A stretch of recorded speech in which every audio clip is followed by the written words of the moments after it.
Congress is back to work in Washington right now, where whether they like it or not, and for a lot of Republicans who support Donald Trump, the answer is not. At the White House today, the president of Poland had the misfortune to visit in the middle of Hurricane Epstein. As you probably know, Republicans forced an early recess over the summer to avoid having to vote on whether to release the Epstein files, which many of them do not want to do because it would upset Orange Julius Caesar. Fortunately, Trump sat back down and patiently waited for his car to arrive at the White House. Just kidding. Of course, that's not what he did. Mr. Trump then used his free hand to lunge towards Bobby Engel. And when Mr. Renato had recounted this story to me, he had motioned towards his clavicles. That is no way to treat a secret. Trump's presidency has been one long reel of self-inflicted embarrassment. And late-night heavyweights Jimmy Kimmel and Chelsea Handler waste no time ripping it apart, piece by piece, like tearing down a flimsy Vegas curtain. Every crisis, he stumbles into it like it's amateur comedy night, believing the spotlight was made just for him. They zero in on his obsession with applause, his toddler-style meltdowns when he doesn't get it, and his uncanny way of turning every press conference into an audition for a reality show that should have been canceled before it ever aired. And this morning at 7:46 a.m., our president, who is staunchly pro-concussion, he loves his CTEs, weighed in on the games on Sunday. You know, he sat up in bed and posted, the NFL has to get rid of that ridiculous-looking new kickoff rule. How can they make such a big and sweeping change so easily? So Elon called me. As you know, he endorsed me full-throated. Great endorsement. I respect Elon a lot. He respects me. And not easy for him to endorse, to be honest with you. You know, it takes courage. It's going to take a lot of courage when you're in prison doing some full-throating of your own, sister. Love it. Trump loves to brag about his finances, but those boasts are always the first to fall apart. He flashes numbers like a magician showing off a deck of cards, except the trick never lands. Behind the illusion are families crushed by skyrocketing costs and jobs vanishing quicker than interns in his White House. Kimmel takes aim at his fantasy that debt simply doesn't exist, while Handler skewers his so-called financial strategy, comparing it to someone maxing out a credit card at a casino and calling it long-term planning. No. They kicked the can in the hopes that, I don't know, we'd be hit by a tidal wave or something, it would wash away, but it didn't wash away. So they tried another dumb idea. Again, this time the House Oversight Committee released some of the Epstein files, around 33,000 pages of the Epstein files, the vast majority of which had already been released. You would think that of all the cases, the one for Jeffrey Epstein would get a full release, but no. Foreign policy doesn't escape the punchlines either. Trump treats international relations like a guy sneaking into a wedding, only there for the buffet. He mistakes bluster for leadership, pounding his chest instead of actually negotiating.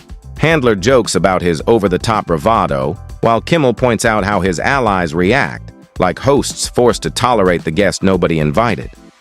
Under his watch, global summits feel less like diplomacy and more like watching a nervous teenager bluff his way through an oral exam. When he's hanging this in a museum, their other proof he didn't do it is the signature. They say it doesn't look like his signature. It sure does to me. Especially when you compare it to other Trump signatures from that era, they're almost exactly the same. They all end with a long D, which I can only assume is Trump overcompensating for a small D. Immigration becomes yet another comedy target. Trump's wall obsession makes him sound less like a president and more like a contractor auditioning for a low-budget HGTV knockoff. Handler highlights the absurdity of reducing human lives to blueprints and cement as if concrete could magically solve everything. Meanwhile, Kimmel cracks that Trump's wall fantasy has little to do with security and everything to do with leaving behind something. Anything that won't collapse before his presidency does. Sadly, there is no footage of Trump grabbing the wheel, but I imagine it would look something like this. Hutchinson also relayed details of what happened when Trump's Attorney General Bill Barr told him there was no evidence of election fraud. The valet had articulated that the president was extremely angry at the Attorney General's AP interview and had thrown his lunch against the wall. When the conversation shifts to women, Trump turns into a parody of himself. He tries to mask his misogyny with forced flattery, but the act wears thinner than his spray tan. Handler dismantles his hollow praise by pointing out how it always comes with strings attached, while Kimmel reminds everyone that his so-called respect is about as authentic as a $3 bill. Together they expose how his version of women's empowerment is really just another excuse to keep the spotlight firmly on himself. Is at least as dangerous as the normal kickoff and looks like hell. Sissy football is bad for America and bad for the NFL. Says the guy who wakes up in the morning and sprays his head with Aquanet. Truth be told, loudly complaining about the NFL is what a man his age should be doing right now. Maybe he'll send in the national... Trump's obsession with ratings and crowd sizes makes him an easy punchline. Kimmel cracks that he treats his presidency like a teenager chasing Instagram likes, while Handler compares him to a performer who bombed on stage but still insists the audience was cheering. His desperation for validation is so obvious it could be diagnosed, and the two turn that neediness into an endless fountain of mockery healthcare under Trump. That's a dark comedy all on its own.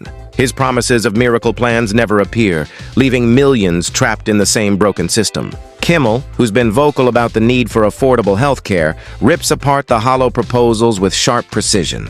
Handler calls out the absurdity of dangling hope without ever delivering. In the end, Trump's grand ideas dissolve the moment they meet reality, like cotton candy melting in the rain. Now, there was some new information in the documents. Contrary to what Trump's Attorney General Pam Bondi said, there was video of that missing minute of security footage shot outside Epstein's cell. That footage somehow this footage got re-edited more times than the Zack Snyder Justice League cut. And it's a big problem for Trump because the push to release the names isn't just coming from the left. This is a bipartisan effort. It's coming. If you enjoyed this breakdown of Trump's greatest embarrassments, don't forget to like this video, subscribe to the channel, and hit the bell icon so you never miss the latest political roast and late-night drama.